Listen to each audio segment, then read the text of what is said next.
Excel online Sunday സ്കൂളിലേക്ക് എല്ലാ കൂട്ടുകാരെയും വീണ്ടും സ്വാഗതം ചെയ്യുന്നു. മറ്റൊരു സൺഡേ സ്കൂൾ ക്ലാസ്സിലേക്ക് നമ്മൾ പ്രവേശിക്കുകയാണ്. നമുക്ക് ഒരുമിച്ച് കണ്ണുകളെ അടയ്ക്കാം, പ്രാർത്ഥിക്കാം. ഞങ്ങളെ സ്നേഹിക്കുന്ന ഞങ്ങളുടെ നല്ല സ്വർഗീയ പിതാവേ, ഈ നല്ല സമയത്തിനായി ഞങ്ങൾ നന്ദി പറയുന്ന കർത്താവേ, പിന്നെയും ഒരിക്കൽ കൂടി തിരുവചനം പഠിക്കാൻ ഞങ്ങൾക്ക് ലഭിച്ച ഈ നല്ല അവസരത്തിനായി ഞങ്ങൾ നന്ദി പറയുന്ന കർത്താവ്. എല്ലാ കുഞ്ഞുങ്ങളെയും അങ്ങ് അനുഗ്രഹിക്കണം. എക്സൽ ഓൺലൈൻ സൺഡേ സ്കൂളിലൂടെ കുഞ്ഞുങ്ങളെല്ലാവരും അനുഗ്രഹപ്പെടുവാൻ അവിടുന്ന് സഹായിക്കണമെന്ന് പ്രാർത്ഥിക്കുന്നു. പ്രാർത്ഥന കേട്ടതിനായിട്ട് സ്തോത്രം. യേശു കർത്താവിൻ്റെ നാമത്തിൽ തന്നെ, ആമേൻ. എല്ലാ കൂട്ടുകാരെയും ഒരിക്കൽ കൂടി സ്വാഗതം ചെയ്യുന്നു. കഴിഞ്ഞ ആഴ്ചകളിൽ നമ്മൾ വളരെ നല്ല ക്ലാസ്സുകളൊക്കെ പങ്കെടുത്തു. ഓരോരോ ദിവസങ്ങളായി നമ്മൾ ഓരോരോ പുസ്തകങ്ങളെപ്പറ്റി വിവരിച്ച് പഠിക്കുവാനായിട്ട് സാധിച്ചു. ഇന്ന് നമ്മൾ പഠിക്കാനായിട്ട് പോകുന്നത് നെഹമ്യാവിൻ്റെ പുസ്തകത്തെ പറ്റിയാണ്. കഴിഞ്ഞ ആഴ്ച നമ്മൾ പഠിച്ചു നിർത്തിയത് എസ്രയുടെ പുസ്തകത്തെ പറ്റിയായിരുന്നു. ഇന്ന് നമ്മൾ നെഹമ്യാവിൻ്റെ പുസ്തകത്തെ പറ്റിയാണ് പഠിക്കാനായിട്ട് പോകുന്നത്. നെഹമ്യാവിൻ്റെ പുസ്തകത്തെപ്പറ്റി നമ്മൾ പ്രധാനമായിട്ടും നെഹമ്യാവ് എന്ന വ്യക്തിയെപ്പറ്റി നമ്മൾ കുറച്ച് കാര്യങ്ങൾ അറിഞ്ഞിരിക്കണം. നെഹമ്യാവ് എന്ന വ്യക്തിയെപ്പറ്റി നമ്മൾ പറയുമ്പോൾ താൻ രാജാവിൻ്റെ പാനപാത്രവാഹകരിൽ ഒരാളായിരുന്നു. അപ്പോൾ തന്നെ ഇസ്രായേൽ ജനതയ്ക്ക് ഒരു അഭിവൃദ്ധിയിലേക്ക് എത്തിപ്പെടുവാൻ ഒരു കാരണക്കാരനായി മാറിയ ഒരു വ്യക്തിയായിരുന്നു നെഹമ്യാവ്. ഒത്തിരി കാര്യങ്ങളിൽ പഴയ നിയമത്തിൽ നമ്മൾ നോക്കുമ്പോൾ ഇസ്രായേൽ ജനത്തോടുള്ള ബന്ധത്തിൽ ഒത്തിരി നല്ല കാര്യങ്ങൾ ചെയ്തു കൊടുത്ത ഒരു വ്യക്തിയും കൂടെ ആയിരുന്നു. എസ്ര എന്ന വ്യക്തി മതിൽ പണിക്ക് തുടക്കക്കാരനായിരുന്നെങ്കിൽ, അല്ലെങ്കിൽ ആ പണി നടത്തിക്കൊണ്ടിരുന്ന വ്യക്തിയാണെങ്കിൽ, നെഹമ്യാവ് എന്ന വ്യക്തി ആ പണി പൂർത്തീകരിക്കുവാൻ അതിന് മുൻകൈയെടുത്ത ഒരു വ്യക്തിയായിരുന്നു. അങ്ങനെ നെഹമ്യാവിനെ പറ്റി നമ്മൾ മനസ്സിലാക്കിയതിന് ശേഷമാണ് നെഹമ്യാവിൻ്റെ പുസ്തകത്തെപ്പറ്റി നമ്മൾ കൂടുതലായി പഠിക്കാനായിട്ട് പോകുന്നത്. നെഹമ്യാവ് എന്ന പുസ്തകത്തിൻ്റെ ഒരു ലക്ഷ്യം എന്ന് പറയുന്നത് പഴയ നിയമത്തിലെ ചരിത്ര പുസ്തകങ്ങളിൽ അവസാനത്തെ പുസ്തകമാണ് നെഹമ്യാവ് എന്ന പുസ്തകം. നെഹമ്യാവ് ഇത് പ്രവാസികളുടെ യെരുശലേമിലേക്കുള്ള മൂന്നാം തിരിച്ചുവരവിൻ്റെ ചരിത്രം രേഖപ്പെടുത്തിയ യെരുശലേമിൻ്റെ മതിലുകൾ എങ്ങനെ പുനർനിർമ്മിക്കപ്പെടണമെന്നും വിശ്വാസത്തിൽ അവർ എങ്ങനെ നവീകരിക്കപ്പെട്ടുവെന്നും ഈ പുസ്തകത്തിൽ വളരെ വ്യക്തമായി പറയുന്നു. ഇതാണ് ഈ നെഹമ്യാവ് എന്ന പുസ്തകത്തെപ്പറ്റി പ്രധാനമായും നമുക്ക് കാണുവാൻ കഴിയുന്ന ഒരു ലക്ഷ്യം. ഇതിൻ്റെ എഴുത്തുകാരൻ മറ്റാരുമല്ല, നെഹമ്യാവ് എന്ന വ്യക്തി തന്നെയാണ്. എന്നാൽ ഇതിൻ്റെ എഡിറ്റിംഗ് അല്ലെങ്കിൽ ഇതിൻ്റെ മറ്റ് തിരുത്തലുകൾ, അങ്ങനെയുള്ള കാര്യങ്ങൾ മറ്റ് ചിലരും കൂടി അതിൽ ഉണ്ട് എന്ന് വേദപണ്ഡിതന്മാർ പറയുന്നുണ്ട്. എന്നിരുന്നാലും പ്രധാനമായും ഈ പുസ്തകത്തിൻ്റെ എഴുത്തുകാരൻ എന്ന് പറയുന്നത് നെഹമ്യാവ് എന്ന വ്യക്തിയാണ്. ഈ പുസ്തകം എഴുതപ്പെട്ട കാലമെന്ന് പറയുന്നത് BC 445-432 കാലഘട്ടങ്ങളിലാണ് ഈ പുസ്തകം എഴുതപ്പെട്ടതായിട്ട് ചരിത്രകാരന്മാർ നമുക്ക് പറഞ്ഞു തരുന്നത്. ഈ പുസ്തകം എഴുതിയത് 445-432 കാലഘട്ടങ്ങളിലാണ്.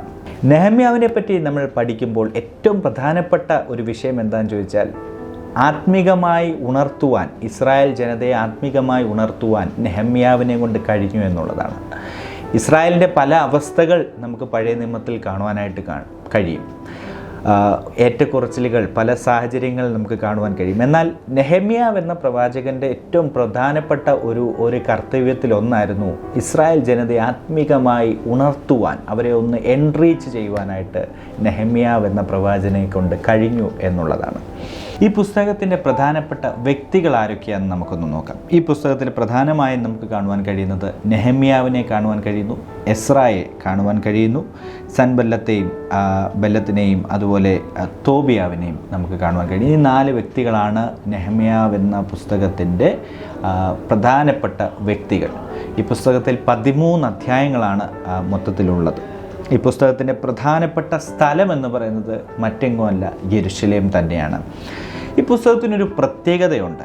ഞാൻ തുടക്കത്തിൽ പറഞ്ഞതുപോലെ ഈ പുസ്തകത്തിൻ്റെ പ്രത്യേകത എന്താണെന്ന് ചോദിച്ചാൽ, യെരുശലേമിൻ്റെ മതിലുകൾ വീണ്ടും പണിയപ്പെടുവാനുള്ള സെഖര്യാവിൻ്റെയും ദാനിയേലിൻ്റെയും പ്രവചനങ്ങളുടെ നിവർത്തിയാണ് ഈ പുസ്തകം നമ്മളെ കാണിക്കുന്നത്. അപ്പോൾ ഒരു പൂർത്തീകരണം, ഒരു നിവർത്തീകരണം നമുക്ക് ഈ പുസ്തകത്തിലൂടെ കാണുവാനായിട്ട് കഴിയുന്നുണ്ട്. ഒരു പ്രവചനത്തിന് ഒരു പൂർത്തീകരണം ഈ പുസ്തകത്തിലൂടെ കാണുവാനായിട്ട് കഴിയുന്നുണ്ട്. ഈ പുസ്തകം ഞാൻ തുടക്കത്തിൽ സൂചിപ്പിച്ചതുപോലെ ഒരു എൻറീച്ച് ചെയ്യപ്പെടുന്ന ഒരു വ്യക്തിയായിട്ടാണ് നെഹമ്യാവ് എന്ന പ്രവാചകനെ നമുക്കിവിടെ കാണുവാനായിട്ട് കഴിയുന്നു. പല കാര്യങ്ങളിൽ സോഷ്യൽ അല്ലെങ്കിൽ മറ്റ് മണി മാറ്റേഴ്സ് ആണെങ്കിലും ആ ഒരു ജനതയെ സംബന്ധിച്ച് ഭാരമേറിയ സാധ്യതകൾ വരാമായിരുന്നിട്ടും അവിടെയെല്ലാം ലഘൂകരിച്ച് കൊടുക്കുന്ന, അവരെയൊക്കെ ഒന്ന് എൻറീച്ച് ചെയ്യാൻ സാധിച്ച ഒരു പ്രവാചകനാണ് നെഹമ്യാവ് എന്ന പ്രവാചകൻ. നെഹമ്യാവ് എന്ന പേരിൻ്റെ അർത്ഥം എന്ന് പറയുന്നത് യഹോവ ആശ്വസിപ്പിക്കുന്നു എന്നുള്ളതാണ്. യഹോവ ആശ്വസിപ്പിക്കുന്നു. നമുക്ക് നെഹമ്യാവിൻ്റെ പേരിൻ്റെ അർത്ഥം നിങ്ങളാരും മറന്നു പോകരുത്. യഹോവ ആശ്വസിപ്പിക്കുന്നു എന്നുള്ള ഒരു അർത്ഥമാണ് ആ ഒരു പേരിനുള്ളത്. നെഹമ്യാവിൻ്റെ പ്രത്യേകതകൾ നമ്മൾ നോക്കുകയാണെങ്കിൽ നെഹമ്യാവ് ഏറ്റവും പ്രധാനമായും കുറച്ചധികം പ്രത്യേകതകളുള്ള ഒരു വ്യക്തിയാണ്.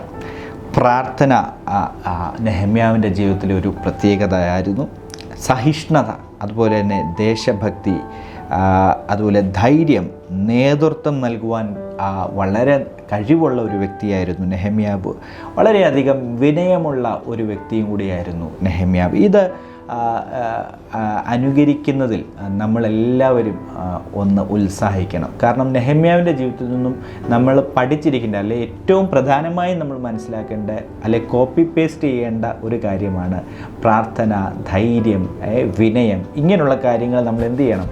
നമ്മുടെ ജീവിതത്തിലേക്ക് ആപ്ലിക്കബിൾ ചെയ്യാനായിട്ട് ശ്രമിക്കുക. അതുകൊണ്ട് തന്നെ ദൈവം നെഹമ്യാവിനെ വൻ കാര്യങ്ങൾക്ക് വേണ്ടി ഉപയോഗിച്ചതായിട്ടും നമുക്ക് ഈ പുസ്തകത്തിലൂടെയും വരുന്ന പുസ്തകങ്ങളിലും കാണുവാനായിട്ട് കഴിയുന്നുണ്ട്.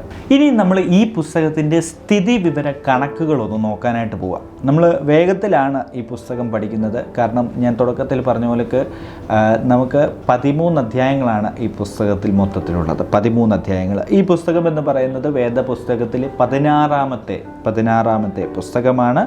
അധ്യായങ്ങൾ 13 ഈ പുസ്തകത്തിൽ 13 അധ്യായങ്ങളുള്ളപ്പോൾ 406 വേഴ്സസ്, വാക്യങ്ങൾ ഇതിൽ ഉള്ളടക്കം ചെയ്തിരിക്കുന്നു.